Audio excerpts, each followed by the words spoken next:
주식 투자 심플하게 충분하게 스텝스. 안녕하십니까, 스텝산사입니다. 설 연휴에 가족분들하고 정말 즐겁게 지내셨기를 저는 믿어 의심치 않습니다. 오늘 촬영하는 날이 2월 3일입니다. 그래서 설 연휴 끝나자마자 바로 다음 날인데요. 지난 금요일 밤 미국장부터 수요일까지 4일 동안 미국장의 움직임이 어땠었는지 이런 얘기 좀 드리려고 하고요. 그리고 어떤 변화가 있을 것 같고 제 생각은 어떤지 그 이야기를 드리도록 하겠습니다. 정말 다행스럽게도 한 4영업일 동안 나스닥 지수가 한 8% 정도 올라서 끝났습니다. 그 기간에 우리나라 장도 올랐으면 정말 좋았을 텐데 한국이나 중국이나 이런 장들은 물론 닫혀있는 상태였고요. 나스닥 지수를 보시면 고점에서 17% 빠졌다가 지금 8% 반등해서 지금 주가는 고점 대비 마이너스 9%, 10% 사이에 있습니다. 일반적으로 약세장을 정의하는 게 고점에서 20% 정도 빠지면 약세장이라고 정의하는데요. 나스닥은 제가 아까 말씀드린 대로 17% 정도 하락을 하고 일단은 하락을 마무리한 상태입니다. 현재로만 보면 지금 주가의 추세가 약세장이다라고 이야기하기는 어려운 상태이고요. 여기서 제가 꼭 하나 말씀드리고 싶은 게 있습니다. 어떤 거냐면 우리는 한국 사람이잖아요. 그리고 한국 주식시장을 매일 볼 수밖에 없습니다. 뉴스에서 얼마 빠졌다 올랐다 LG 에너지 솔루션이 어떻다 얘기를 듣고 있기 때문에 저희 구독자분들 중에서 미국 주식을 주로 투자하는 분들이어도 이 한국 시장 움직임에 영향을 받을 수밖에 없어요. 그건 저도 마찬가지고요. 그렇기 때문에 어떤 일이 벌어지냐면 워낙 한국 시장이 많이 빠졌기 때문에 시장이 되게 약세장이고 그리고 주가가 계속 빠질 것 같은 느낌을 받아요. 참고로 우리나라 시장 같은 경우에는 달러 기준으로만 보면 고점 대비 25% 이상 빠졌습니다. 그러니까 일반적으로 이야기하는 외국인들이 보기에는 하락장에 진입을 한 거죠.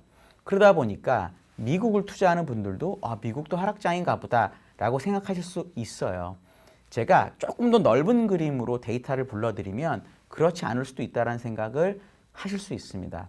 저는 최근에 이 하락은 어느 정도 건전한 조정의 일환일 수 있다라고 생각을 하고 있어요. 예를 들어서 전 세계 시장의 지수를 이야기하는 걸 보통 MSCI All Country Index를 씁니다. 요거가 지난 고점 대비 저점이 마이너스 9%였고요. 지난 설 연휴 기간 좀 올라가지고 마이너스 현재 5%입니다. 그리고 선진국 시장을 나타내는 MSCI 월드 인덱스라는 게 있습니다.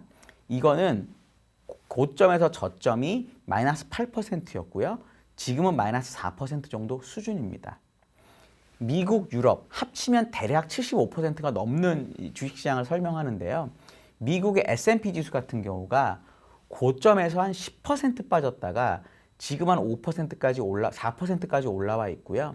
S&P 지수 말고 역사가 훨씬 더 긴 다우존스 지수 같은 경우에는 이 다우존스 지수 같은 경우는 대형주가 더 많고 상대적으로 성장주 비중이 적은 지수죠. 그렇기 때문에 마이너스 7%였고요. 고점 대비 저점이 지금은 마이너스 3%까지 올라와 있습니다. 고점에서 3% 빠졌는데 약세장의 시작이다? 이런 얘기 잘 안 하는 거죠. 미국장이 그런 상황이었고요. 물론 나스닥은 많이 빠졌었고 다시 많이 반등을 한 상태입니다. 그 다음으로 큰 시장은 유럽인데요.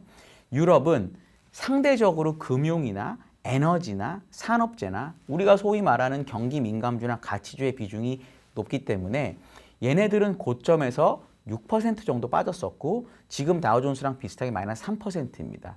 결국은 75% 정도의 시장을 설명하는 나라의 주가는 일반적인 기준으로 봤을 때 약세장이다라고 느끼기 어려웠다라는 거죠.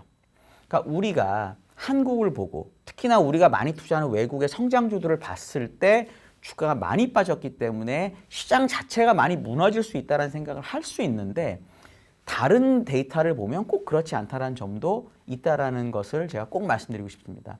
그러니까 우리가 일반적으로 주가가 많이 빠지면 어떻게 생각하냐면 주식이 일반적으로 제 생각보다 정확하거든요. 그러니까 주가가 빠지는 건 특히 개별 주식 같은 경우에는 뭔가 우리가 모르는 게 있다라고 판단하는 경우가 많아요. 그렇기 때문에 내가 공부가 똑바로 되어 있지 않고 이 주식에 확신이 없으면 주식이 빠질 때 견디기가 어렵습니다.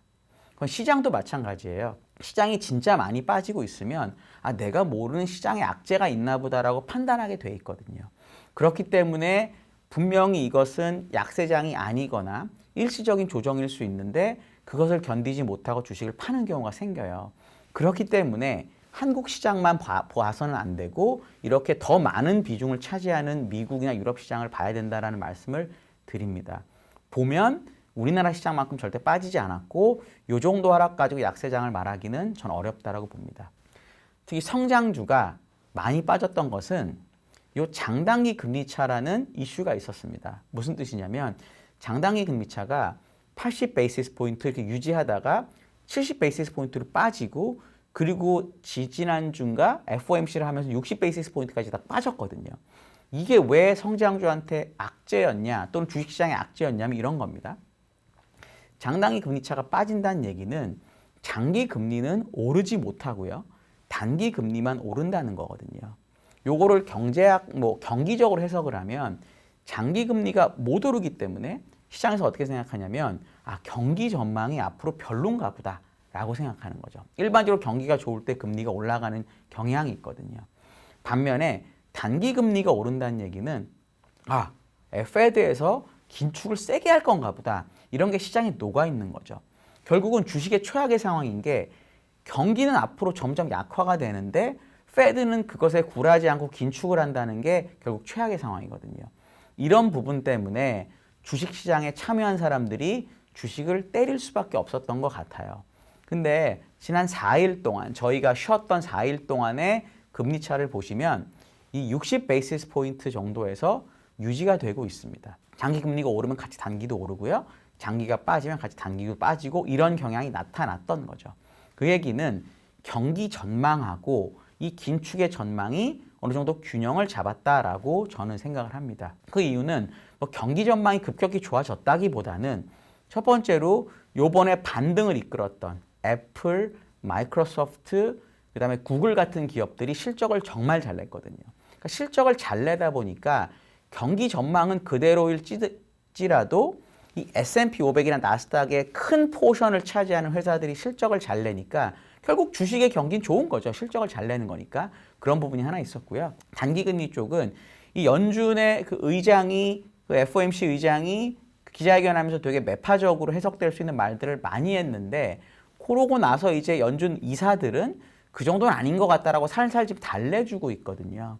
그러니까 긴축에 대한 우려도 소폭 완화가 되고 그러면서 전 장단기 금리차가 유지가 됐다라고 보거든요. 그러니까 요게 지난 4일 동안 있었던 일인 것 같아요. 저는 그럼 앞으로는 어떨 것 같냐.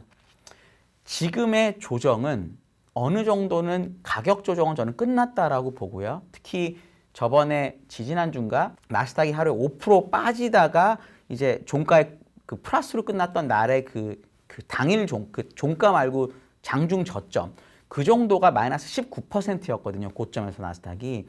그 정도가 가격 조정이 어느 정도 마무리가 아닐까라고 보고요. 지금부터는 이제 3월에 FOMC가 있죠.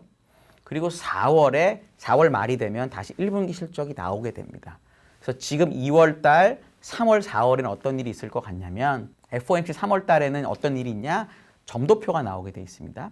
실제 올해 몇 번 금리를 올릴 것 같은지에 대해서 연준 의사들이 투표나 의견을 내는 거고요. 그럼 그걸 통해서 올해 명확히 금리 몇 번 올리는지 알 수 있고요. 4월이 되면 이제 1분기 실적이 나오는데 과연 작년처럼 잘 나올지, 물론 가이던스 1분기가 나쁘지 않았기 때문에 1분기도 괜찮게 나오겠지만 실제 숫자로 확인하는 과정이 있을 거고요.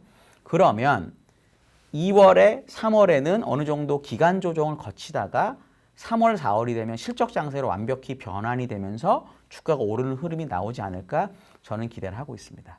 제가 이제 올해 연간 전망을 드리면서 S&P 500 실적이 약간 보수적으로 잡힌 것 같다, 컨센서스가. 그런 얘기를 드렸거든요. 그게 이제 매출이 노미널 GDP 그로스보다 좀 작고 그다음에 이익률도 어느 정도 좀 오히려 떨어지는 걸로 돼 있고 이렇게 돼 있다는 거였거든요. 근데 지금 실적 발표 나오는 거를 보면 물론 안 좋게 나오는 회사들도 있는데 그 회사들은 S&P 500에서 차지하는 비중이 상대적으로 낮고요.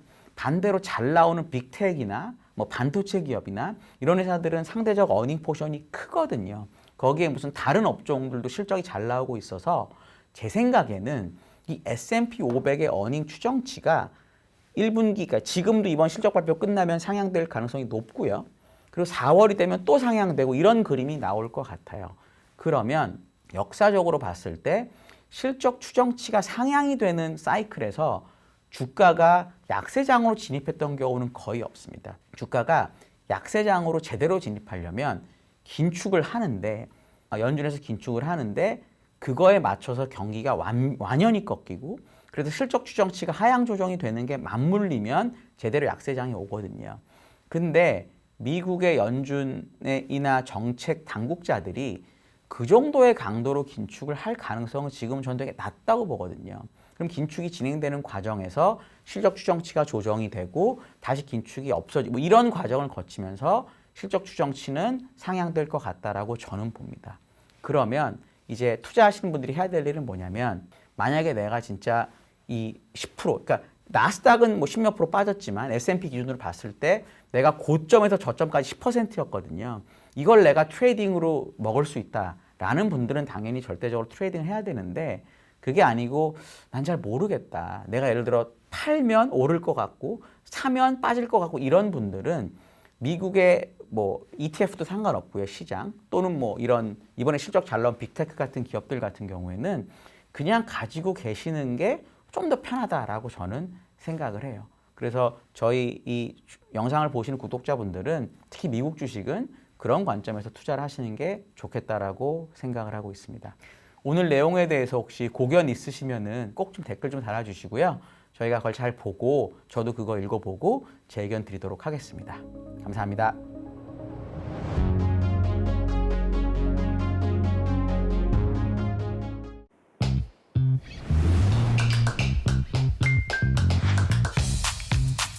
자유롭게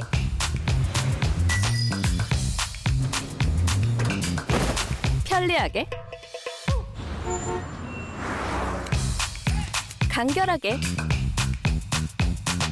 그랬더니 집중 투자의 핵심에 집중하다 우리는 심플 그러나 충분 주식 투자 심플하게 충분하게 스텝스